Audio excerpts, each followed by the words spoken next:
I know a lot of you may not be interested in the upcoming Daisy Ridley Rey movie where she is rebuilding the Jedi Order, but the synopsis for the film has apparently leaked online. We're going to look at it, we're going to talk about it, we're going to analyze it, and I want to get your comments. Let's go. Echo 3 to Echo 7. Mono, buddy. Echo Station 3TA. Hey everybody, welcome back to the channel. Thank you so much for being here at Echo Base Network, where we are holding Lucasfilm accountable and demanding a return to great Star Wars. Sometimes I feel like it's hopeless, but hey, we are definitely going to try. And don't forget, this is not only a Star Wars channel, this is also We Can't Stand Kathy Kennedy channel. Now, on to the news. This is coming from Bespin Bulletin, and I got to tell you, of all of the different scoopers and leakers and rumor mill people, I got to hand it to them. Bespin Bulletin is one of the best. Like, if they report something, it is legit. Same thing goes with making Star Wars.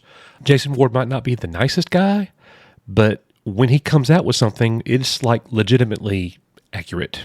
And I got to hand it to him. You know, the proof is in the pudding. So anyways, Bespin Bulletin is reporting the synopsis for the Daisy Ridley-led Star Wars New Jedi Order movie. And let's look and see exactly what they say. I don't think many of you are going to be shocked at all.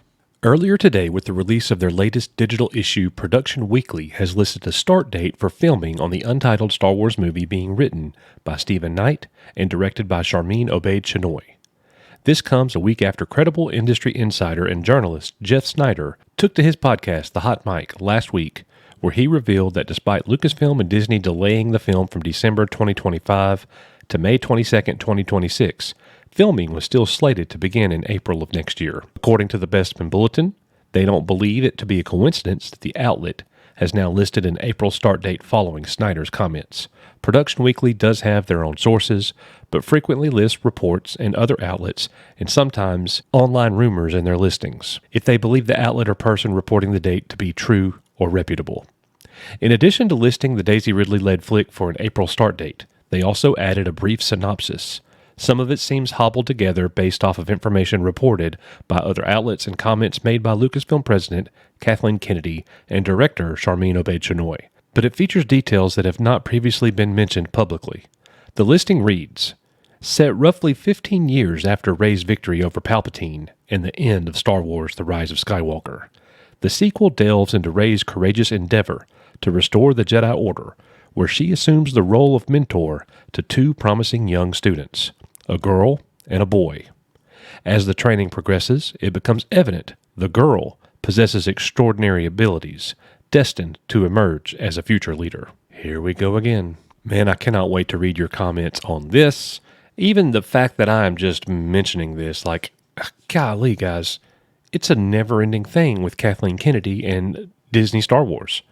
The Force is female, and all of this entire movement to put women out in front. I'm just going to be honest. When you try this hard, when you try as hard as Lucasfilm does, it feels forced. And if it feels forced, it's not a good thing.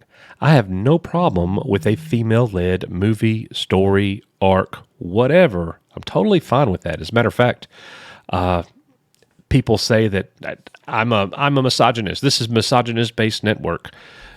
But the truth is, Katie Sackhoff did an amazing job in Season 3 of The Mandalorian. She basically took the helm of The Mandalorian herself, and I like her more than Pedro Pascal's Din Djarin. So I'm absolutely in favor of a Katie Sackhoff show. I'm also in favor of an Ahsoka show. However, I'm not in favor of a Rebels Season 5 live action. I'm not in favor of that. Give us an Ahsoka show, like the title suggests. So Kathleen Kennedy is just all about her womanhood and being a woman and, you know, all of this stuff. And it made me think, how much of this movement have we actually seen? It's almost too much to recount. I mean, you could just look right here. Expect more female-driven Star Wars stories, says Lucasfilm Kathleen Kennedy. There's a balance in the Force. It doesn't seem like a balance to me at all, but the studio boss explains why it's thrilling to put women front and center in the franchise. And here's her words. We don't set out to say, okay, this is going to be a project led by a woman. It evolves that way, Kennedy continues.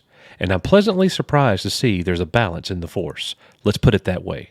Because in everything that we've been doing, I think we have attracted some really strong women both in front of the camera and behind the camera, and that's been thrilling. Yeah, thrilling for her.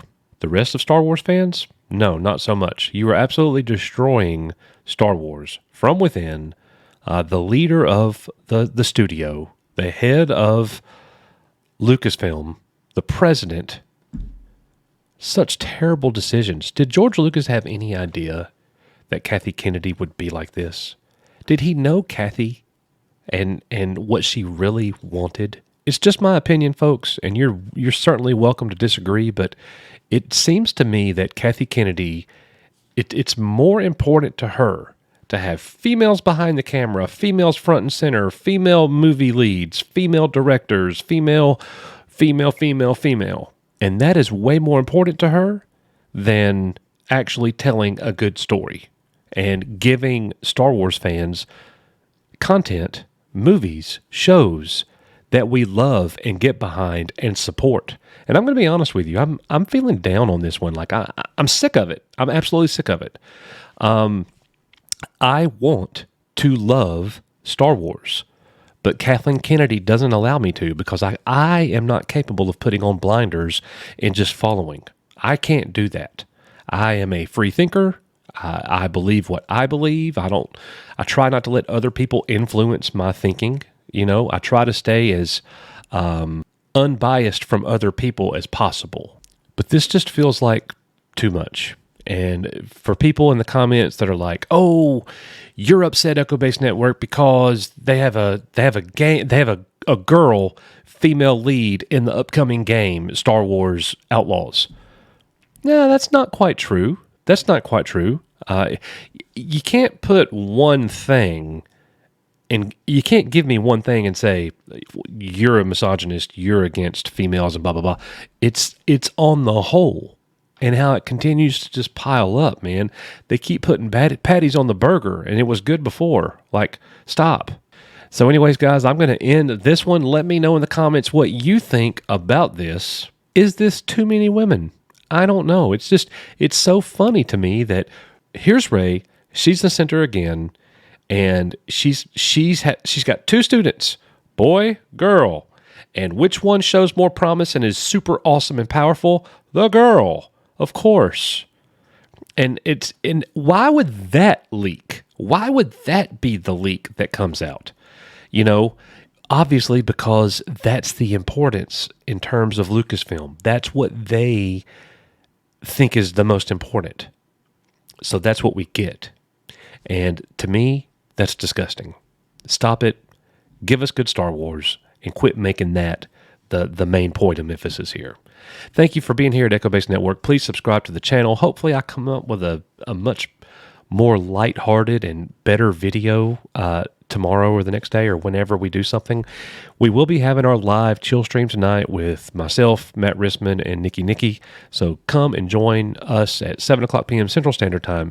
Hit the subscribe button, hit the like, comment below, let me know what you think, and share this video out. I greatly appreciate it. As we always say, we are you, our Echo Base Network. May the Force be with you, and I'll see you on the next one.